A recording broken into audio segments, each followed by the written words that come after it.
Hi friends, তোমাদের সাথে আজকে আমি শেয়ার করব সাবু মাখার রেসিপি। তো প্রথমেই দেখো কিছুটা সাবু আমরা এখানে নিয়ে নিয়েছি এবং সাবুটাকে ভালো করে জল ঝরিয়ে নিতে হবে এবং সাবুটা ভিজিয়ে রাখতে হবে।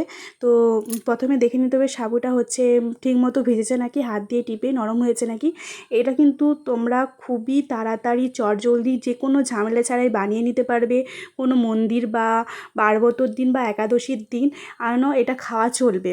তো এটা খুবই সহজে বানানোর একটা রেসিপি। তো প্রথমে দেখো সাবু, তারপরে নারকেল কোড়া, তারপরে কলা আর মাখা মিষ্টি। যেহেতু আমি একা খাবো তার জন্য এটা একজনের মতো। এবার তোমরা যদি বাড়িতে দুজন তিনজন খাও সেরকম পরিমাণে বানাবে। দেখো গরম দুধ, হালকা কিন্তু পাউডার দুধও দেওয়া হয়েছিল।